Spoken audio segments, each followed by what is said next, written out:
दोस्तों, आप सुन रहे हैं तेनालीराम की कहानियां तेनाली और सुब्बा शास्त्री भाग 17। आइए शुरू करते हैं। एक बार फारस देश से घोड़ों का एक व्यापारी कुछ बेहद उत्तम नस्ल के घोड़े लेकर विजयनगर आया। सभी जानते थे कि महाराज कृष्णदेव राय घोड़ों के उत्तम पारखी हैं। उनके अस्तबल में चुनी हुई नस्लों के उत्तम घोड़े थे। महाराज ने फारस के व्यापारी द्वारा लाए गए घोड़ों का निरीक्षण किया तो पाया कि वे घोड़े दुर्लभ नस्ल के हैं। उन्होंने व्यापारी से सभी घोड़े खरीद लिए, क्योंकि वे अपनी घुड़सवारी सेना को और मजबूत व सुसज्जित करना चाहते थे। जब घोड़ों का व्यापारी चला गया तो महाराज ने अपनी घुड़सवार सेना के चुने हुए सैनिकों को बुलाया और एक-एक घोड़ा देते हुए उसकी अच्छी तरह देखभाल और उसे भली भांति प्रशिक्षित करने को कहा। साथ ही यह भी कहा कि घोड़ों के प्रशिक्षण व भोजनादि का सारा खर्च राजकोष वहन करेगा। तेनालीराम को जब पता चला तो वह भी महाराज के पास पहुंचा और एक घोड़ा अपने लिए भी मांगा। उसे भी एक घोड़ा दे दिया गया। तेनालीराम ने घोड़े को घर लाकर अस्तबल में बांध दिया। लेकिन उसे न जाने क्या सूझा कि उसने अस्तबल के सामने की ओर भी दीवार उठवा दी।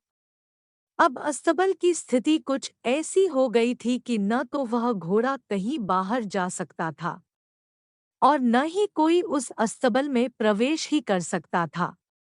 तेनालीराम ने अस्तबल की दीवार में एक छोटी सी खिड़की छुड़वा दी थी, जहां से घोड़े को दाना पानी दिया जा सके। उसी खिड़की से तेनालीराम घोड़े को हरी घास दाना पानी देता और घोड़ा भी खिड़की से अपना मुंह बाहर निकालकर उसे मुंह में दबाता और भीतर खींच लेता। घोड़े को पानी भी इसी खिड़की द्वारा पहुंचाया जाता। करीब 1 महीने बाद महाराज ने घोड़े की सुध-बुध ली और यह जानने की कोशिश की किस प्रकार उसकी देखभाल व प्रशिक्षण का काम चल रहा है। तब सभी सैनिक अपने अपने घोड़े लेकर महाराज के सम्मुख आ पहुंचे। हृष्टपुष्ट व भली भांति प्रशिक्षित घोड़ों को देख महाराज बेहद प्रसन्न हुए। लेकिन तभी उन्होंने पाया कि तेनालीराम और उसका घोड़ा कहीं दिखाई नहीं दे रहे। इधर-उधर निगाहें दौड़ाते महाराज ने पूछा, तेनालीराम कहाँ है? जाओ, उससे कहो कि अपने घोड़े के साथ हमारे सामने जल्दी पेश हो। एक सैनिक तेनालीराम के घर की ओर दौड़ा और उसे महाराज का संदेश दिया कि जल्दी से जल्दी घोड़े को लेकर उनके सामने हाजिर हो जाए। लेकिन तेनालीराम अकेला ही चल दिया। उसे अकेला आया देख महाराज बोले, तुम्हारा घोड़ा कहाँ है? आज मैं सभी घोड़ों का मुआयना कर रहा हूँ कि उनकी कैसी देखरेख की गई है। जाओ, अपना घोड़ा लेकर आओ। क्षमा करें महाराज, तेनालीराम बोला, आपने मुझे जो घोड़ा दिया वह घोड़ा गुस्सैल है और अड़ियल है। मैं तो उसे अपने साथ यहाँ लाना चाहता था, लेकिन मेरे लिए यह संभव नहीं हो पाया। कहकर तेनालीराम चुप हो गया। यदि ऐसा है तो मैं कुछ बहादुर सैनिकों को तुम्हारे साथ भेज देता हूँ, जो तुम्हारे साथ जाकर घोड़ा ले आएंगे, महाराज ने कहा। नहीं नहीं महाराज, ऐसा हरगिज न करिएगा। अब तक घोड़े की देखभाल मैंने की है और मैं ब्राह्मण हूँ। इसलिए अच्छा तो यह होगा कि आप किसी पंडित या पुरोहित को घोड़ा लाने के लिए मेरे साथ भेजें। होठों पर रहस्यमय मुस्कान लाते हुए तेनालीराम बोला। संयोगवश राजपुरोहित उस दरबार में उपस्थित था। वह राज परिवार में कुछ पूजा पाठ के कर्मकांड करवाने वहां आया था। सुब्बा शास्त्री नाम था राजपुरोहित का। क्या तुम तेनालीराम के साथ जाकर उसके अस्तल से घोड़ा यहाँ ला सकते हो? महाराज ने उससे पूछा। तेनालीराम और सुब्बा की निकटता देख सुब्बा शास्त्री जलाभुना करता था और तेनालीराम को नीचा दिखाने का कोई मौका चूकना नहीं चाहता था। वह बोला, क्यों नहीं महाराज? मैं अभी जाकर घोड़ा ले आता हूँ। ऐसे एक घोड़े की तो बात ही क्या, मैं 10 बिगड़ैल गुस्सैल घोड़ों को साथ ला सकता हूँ। ठीक है, यदि ऐसा है तो आइए मेरे साथ, तेनालीराम बोला। जब सुब्बा शास्त्री और तेनालीराम जा रहे थे तो रास्ते में तेनालीराम बोला, शास्त्री जी, मैं जानता हूँ कि आप विद्वान हैं और मैं यह भी जानता हूँ कि आपने अश्वशास्त्र का अध्ययन भी किया है। कुछ ही देर में जब तेनालीराम के घर पहुंचे तो सुब्बा शास्त्री अपनी लंबी दाढ़ी को उंगलियों से सहलाते हुए अहंकार भरे स्वर में बोला, हाथ कंगन और आरसी क्या? आखिर तुम्हें मेरी योग्यता पर विश्वास हो ही गया। लेकिन शास्त्री जी, मेरा घोड़ा कोई साधारण घोड़ा नहीं है। इसलिए मेरा कहना माने तो पहले खिड़की से झांककर देख ले। इसके बाद अस्तबल की दीवार तोड़कर घोड़े को बाहर निकालने की सोचना, अपने होठों पर कुटिल मुस्कान लाते हुए बोला तेनालीराम। तेनालीराम ने भी जैसे उस दिन सुब्बा शास्त्री से पुराना हिसाब किताब चुकता करने की ठान ली थी। इधर जैसे ही सुब्बा शास्त्री ने दीवार में बनी खिड़की में अपना हाथ डाला, तुरंत घोड़े ने उसकी दाढ़ी पकड़ ली। दरअसल वह उसकी दाढ़ी को भूसे का ढेर समझ बैठा था।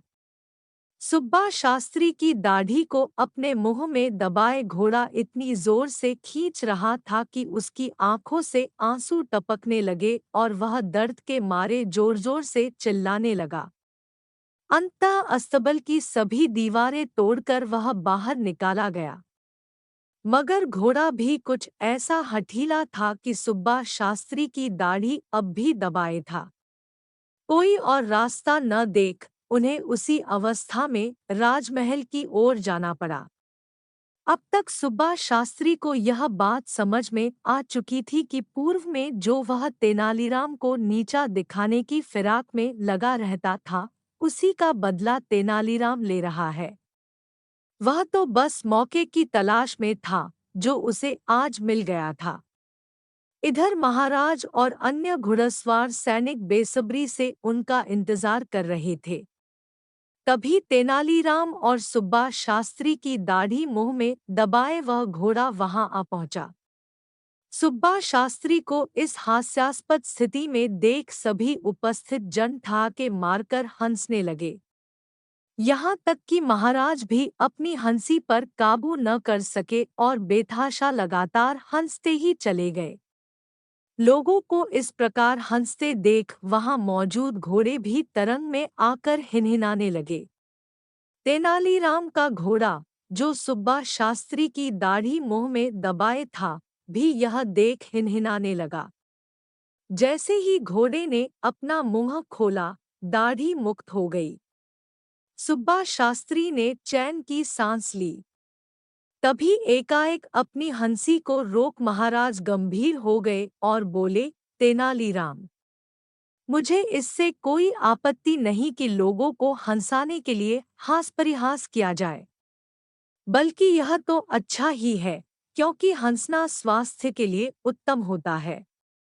लेकिन ऐसा परिहास मुझे स्वीकार्य नहीं, जिसमें दूसरे को पीड़ा या कष्ट होता हो।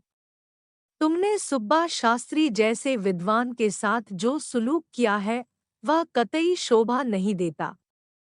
यह सरासर शास्त्री जी का अपमान है। मैंने तुम्हारे दिमाग में छिपी किसी खुराफात का अंदाजा उसी समय लगा लिया था, जब तुमने मुझसे घोड़ा मांगा था। वरना तुम्हें घोड़े से क्या लेना देना। चलो, अपनी गलती के लिए शास्त्री जी से क्षमायाचना करो। लेकिन इससे पहले कि तेनालीराम क्षमायाचना करता, सुब्बा शास्त्री आगे बढ़कर बोला, महाराज, तेनालीराम का कोई दोष नहीं, यह निर्दोष है। दोषी यदि कोई है तो मैं हूँ। मैं तो हमेशा तेनालीराम को नीचा दिखाने की फिराक में लगा रहता था और कई बार तो मैंने इसका अपमान भी किया। लेकिन मेरे दुर्व्यवहार को यह बेचारा चुपचाप सहन कर गया, एक शब्द तक मुंह से नहीं निकला कभी। यह सब मैंने ईर्ष्यावश किया। इसने जो कुछ भी मेरे साथ किया अच्छा ही किया। दरअसल आज जो कुछ भी हो, उससे मेरी आंखें खुल गई है। तेनालीराम ने मुझे सद्राह दिखाई है। अपनी बात समाप्त करते हुए सुब्बा शास्त्री ने आगे बढ़कर तेनालीराम को गले से लगा लिया। वहां उपस्थित महाराज और अन्य सभी उन दोनों को गले मिलना देख बेहद प्रसन्न हुए। आपको ये कहानी कैसी लगी? आप हमें कमेंट करके ज़रूर बताएं और अच्छी अच्छी कहानियाँ सुनने के लिए आप हमारे चैनल को सब्सक्राइब ज़रूर करें।